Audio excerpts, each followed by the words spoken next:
All right, so we're going to continue to sew all the projects in Quick Sew K4299. Today we're going to work on view H, which is this little card holder here. All right. So if we look at the pattern, it has one piece for view H, the card holder.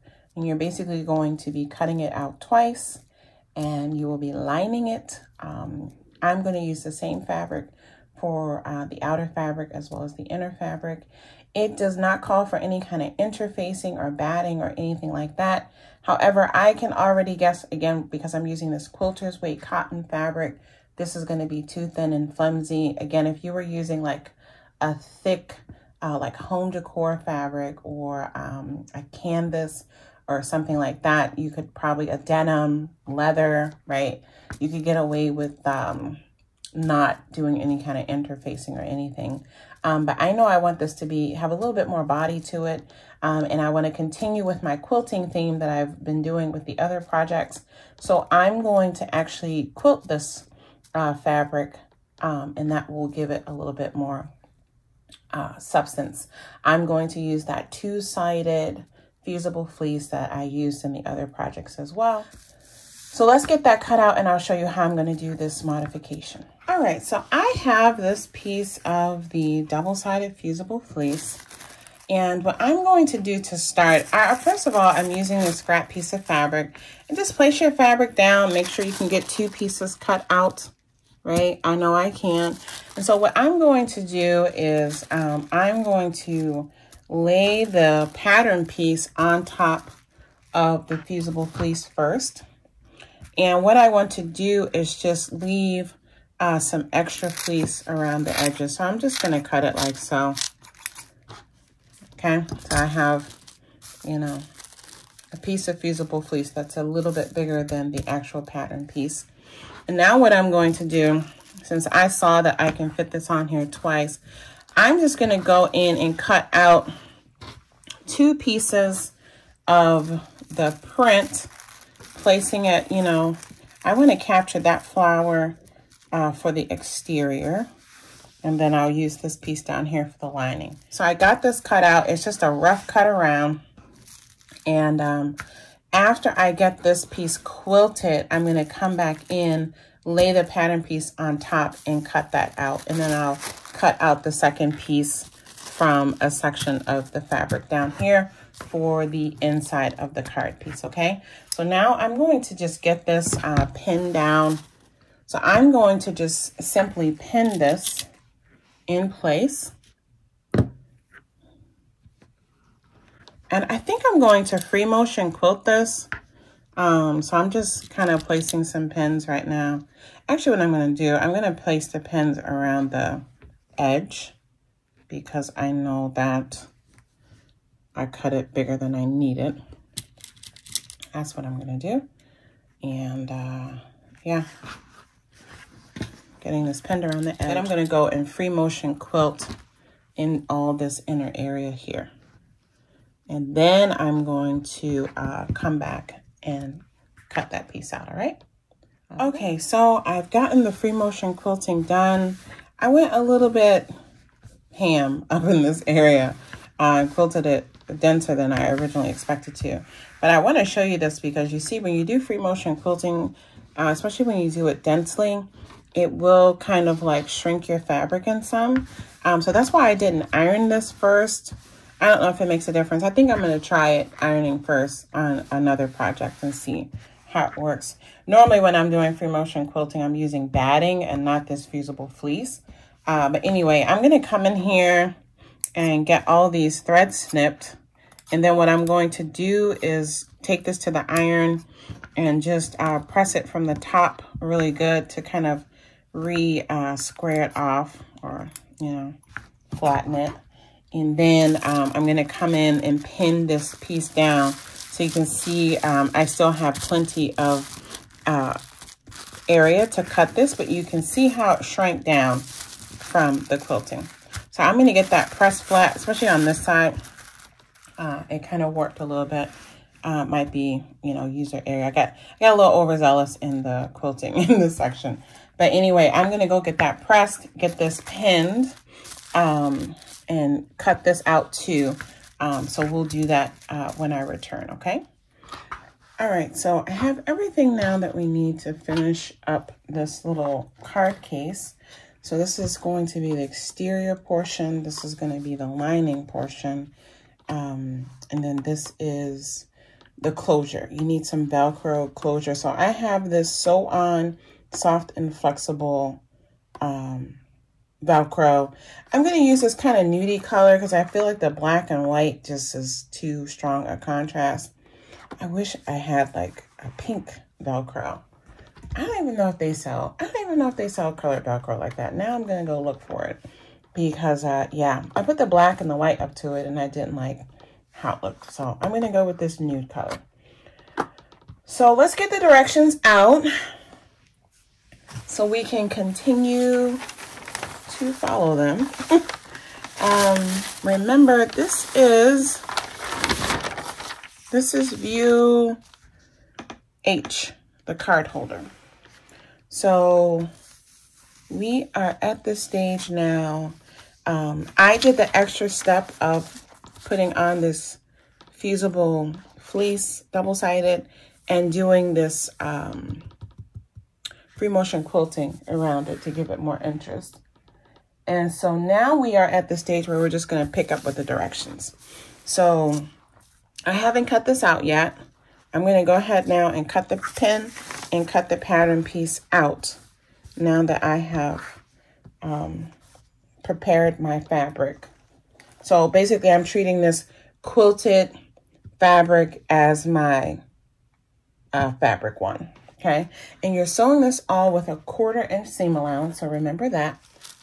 And this pattern piece has your placement for your Velcro. So I'm going to pin this down, and then I'm going to come in and mark my Velcro placement. So we're going to get this all pinned down, cut out, and then we will do step 1 from the instructions, which basically has us sewing all around the edging, and we're leaving a little opening here on the side so that we can turn it right side out, okay? So I'll cut it and I'll pin it, and I'll show you what it looks like after it's sewn.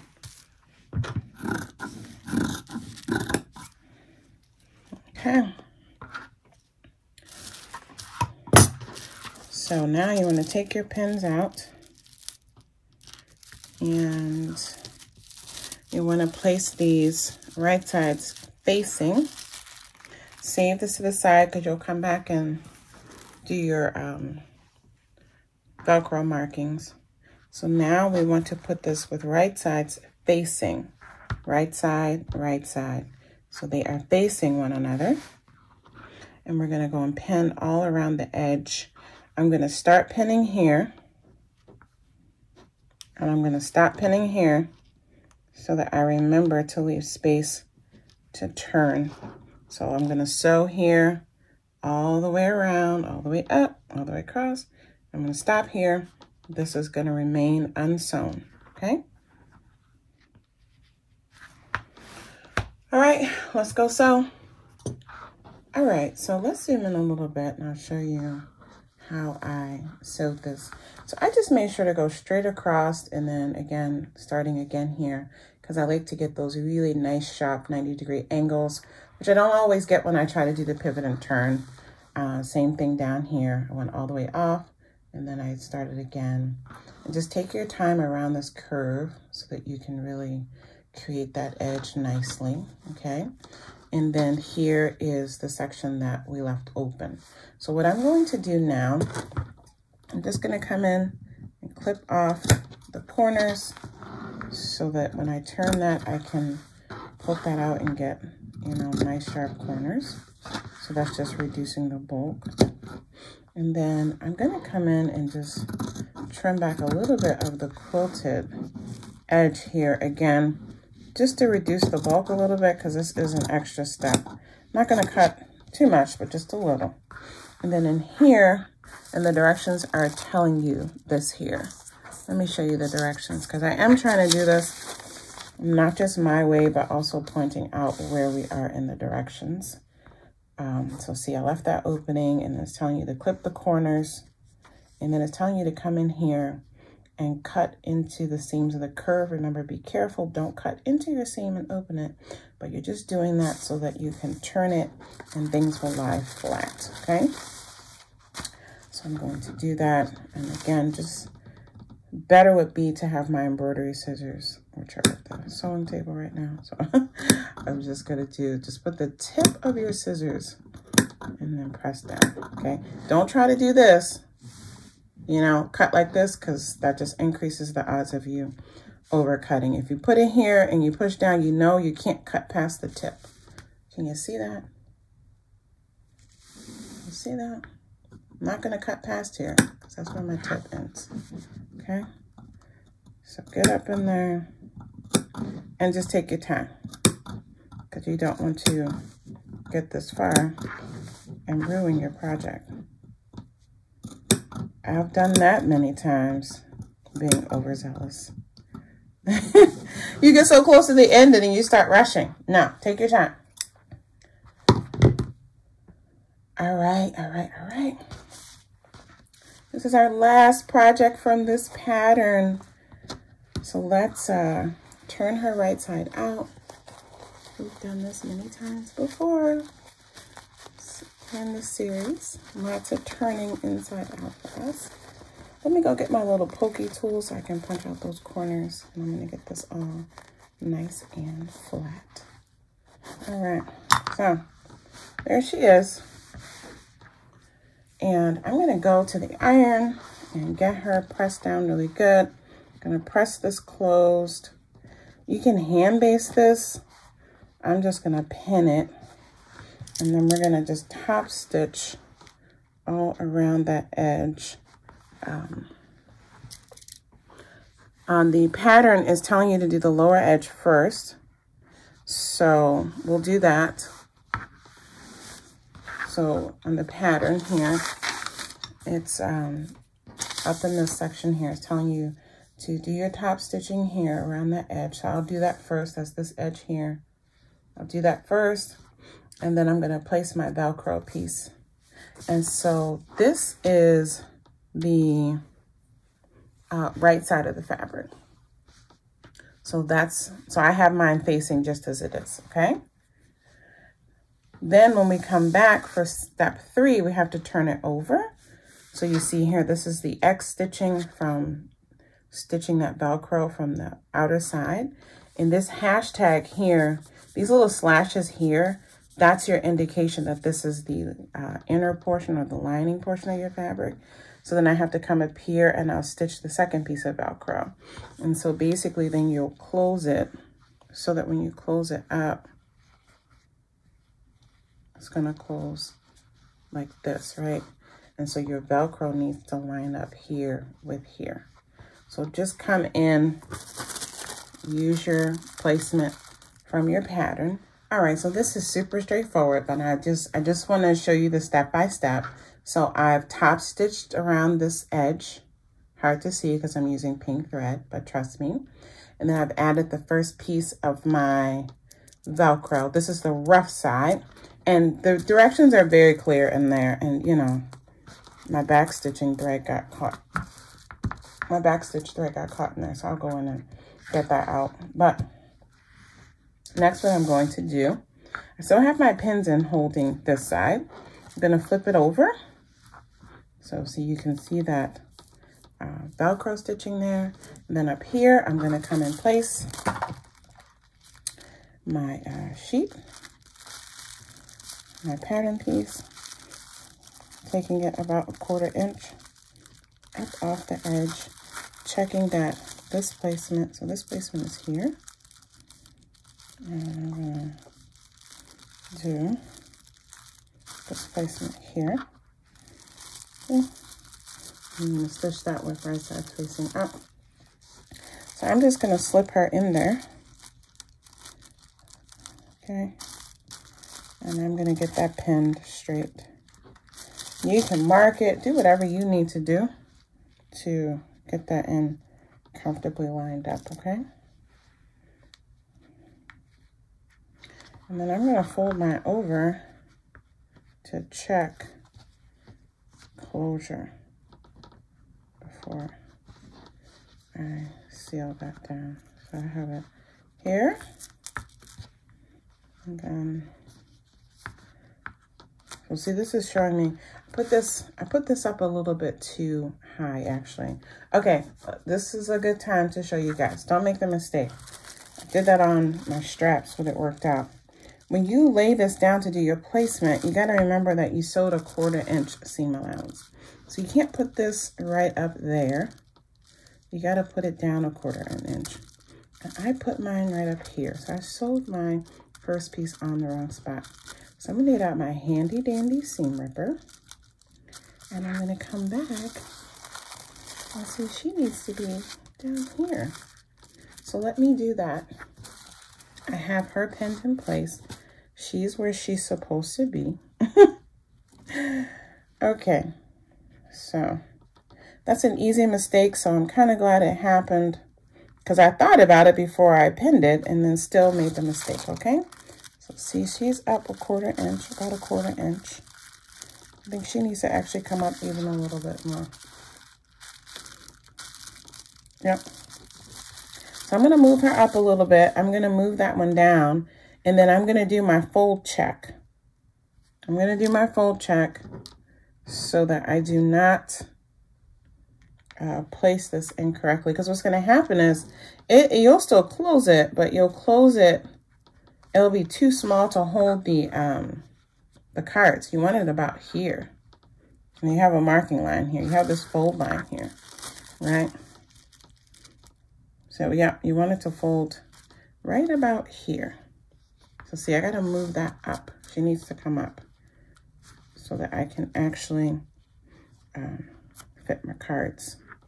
If I left her there, I wouldn't be able to fit cards in. You could fit something else, but I can't fit my cards.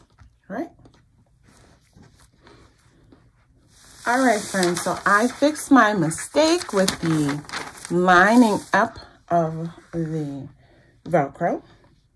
And so I got those restitched down and I did the fold up as the directions said. Here's the little pocket area where you will put your card. And you just fold it over to close. How cute is that? And so again, this would have been, you know, all right, just using the fabric. I really like the added interest that the free motion quilting added. One thing I will say I will do is the next time I'm going to go ahead and mark and place my Velcro before I stitch these together. Just because when I do the free motion quilting, I don't want to see that stitch line on the exterior. So you see how you see that rectangle? On the inside one, it doesn't matter because you don't see that. But on the outside, you do see that. Now, you could add a button or something to kind of camouflage that, but, you know, it's fine for now. But that's the only thing that is bothering me right now as I look at that. So, you know, again, I don't know if I mentioned this. It's the first time I've sewn this pattern. So this has just all been just me figuring this out, playing around with it, tweaking it as I go. I always have my way of sewing things, as we all do. But I did try to stick as close to the directions as possible, especially if there's anyone new. It helps you learn to read patterns. But again, you're going to find your way like this for me. Now I know the next time I make it, I don't want to do it that way. And that's how you evolve as a seamstress, as a sewist. So yeah, that's it. I'm going to wrap this up. Since this is the last project on this pattern, I'm going to do some wrap-up videos just recapping all the things we made with one fat quarter bundle. And again, we used the 16-piece fat quarter bundle featuring K-Facet fabrics and this pattern. And we were able to make a lot of stuff. And I still have some scraps left over. And so I'm probably going to sew those up and keep playing around with the little zipper pouch and this little card case and just get the rest of those scrappy bits sewn up. And maybe what I'll do is I'll share a post on my community tab showing you the rest of the things that I got made with the scraps. All right, that'll be fun. So again, stay tuned if you want to see a recap of all the things we made using Kwik Sew K4299 in the 16-piece fat quarter bundle. Otherwise, I'll see you guys back here very soon, probably tomorrow, with another video. Take good care. Bye.